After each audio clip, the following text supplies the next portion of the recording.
I must thank Connect Care, the Bill and Melinda Gates Foundation, and all of the other agencies represented here for bringing together all our international partners and the local representatives. As I came in today, the Secretary of the Prime Minister gave me the National Water Resources Policy. So things are moving in Sri Lanka because water is finite, as they say. And Sri Lanka in the old days had a hydraulic economy which made water its main resource and not land. We may have to go to that stage again.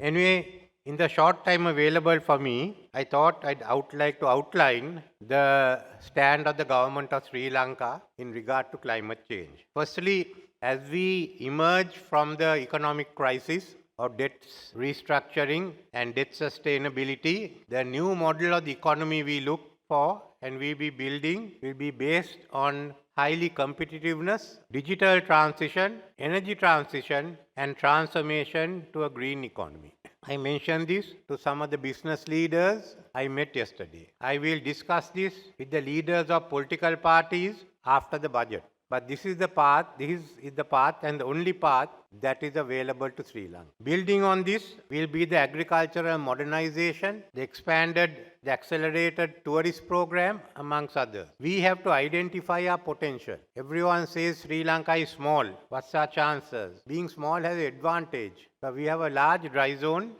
and our population is only 22 million. So we are going to have excess green energy, not merely solar, wind power, hydrogen, but is what we are now focusing on. And Sri Lanka at the moment do not have the expertise to make the plans. So we are reaching out to the multilateral development banks and to our bilateral partners to get that expertise to put together a new plan. We are in our transition to the green economy. I already presented the climate prosperity plan last year, and this year at COP28, we will bring the net zero plan. In keeping with the Secretary General's request and call to accelerate the implementation of the plans, we are looking at seeing whether we can reach net zero by 2040. It's not impossible. It can be done. So, firstly, Sri Lanka economic strategy is to go for high growth, to see what we can raise commercially. I'd like to see most of the money is raised commercially through the different instruments available, financial instruments as well as investments. It's a tough task for Sri Lanka, but let's take the challenge and go ahead. To be one of the first countries and the first country in the region to have a green economy. We have many firsts, so we can add this to it. Secondly, to promote this change in Sri Lanka as well as in other countries, we have now committed ourselves to establishing the International Climate Change University, ICCU, a common platform which will help us and all those nearby. I'm talking with the Maldives government of the ability to have a small island center in Maldives. So that is our second contribution to the Sri Lanka as far as climate change is concerned. I would like this university to be an international stakeholder university, not a Sri Lankan university. We've already set apart 600 acres overlooking the Kotmale Reservoir for this university. Thirdly, Sri Lanka is building its capacity on climate finance. When we look at the scenario, the capacity on climate finance and the discussions are limited to mainly to the north, to the multilaterals and a few of the larger voices such as China.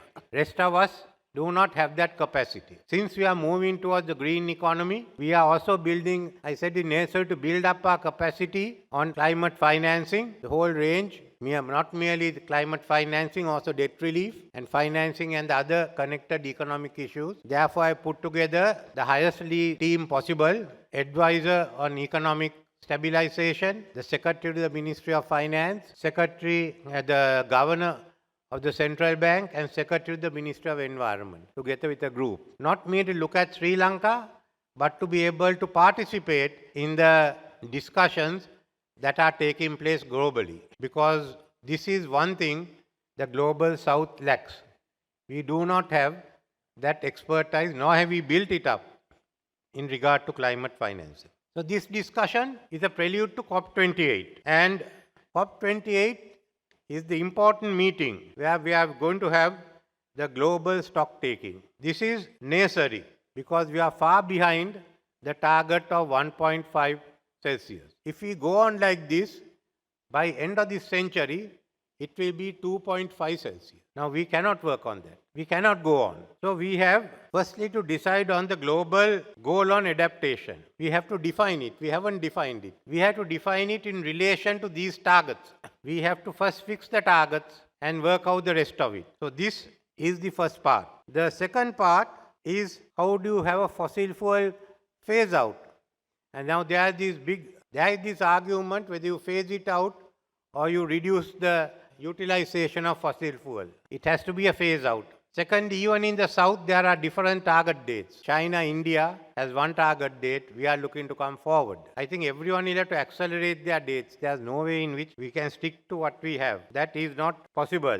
Then we have the whole issue of compensation, funding, loss and damage fund. And that is where the big fight will take place. Is it a narrow or a broad approach on this issue? The North will like to limit it to the islands that are under threat. The South wants to include all. I think the islands under threat is essential, but we have to at least include those parts outside there, outside the islands, in our areas or in the South and in the North, which are vulnerable. If you don't take the whole of the globe, at least take in the South, take the areas that are vulnerable. Let's start with that. And what is the contribution? We were going to double our 2019 contribution to 2025, which was going to be about 300 billion US and to about 500 by 2050. We are nowhere close to that. How are you going to find this? How are you going to raise it?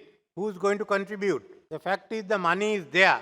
In this year, the contribution to Ukraine and Israel, I think, would have met more than half the demand here. I am not saying not to give to Israel, or if the Americans say not to give to Ukraine, that is their decision.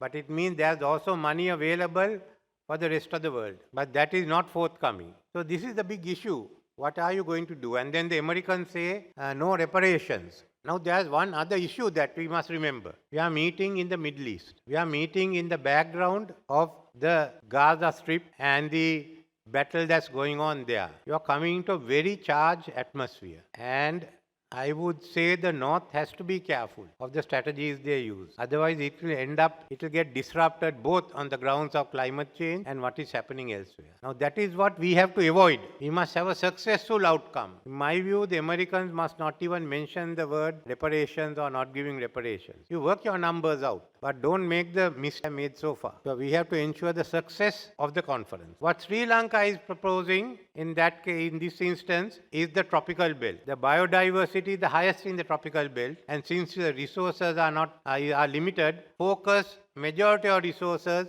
on the tropical belt. The impact on the tropical belt, the positive impact will be felt outside that. So we will be appointing a panel of experts. I would like your help in obtaining the services of experts who could study the tropical belt proposals to see how it can be worked out. We have to make COP28 a success. Sri Lanka will certainly participate and express our views forcefully, but with the objective of making it a success and not to allow it to be broken up. It is a very crucial meeting on climate change. How we conduct ourselves and how flexible we are will determine the outcome. And this is what Sri Lanka is planning to do. Both the Minister of Foreign Affairs and the Minister of Environment will accompany me together with some other members of Parliament on both sides, but that's how important this conference is. So I don't want to take any more of your time. I'd like to peruse your valuable contributions once the conference is over today. Thank you.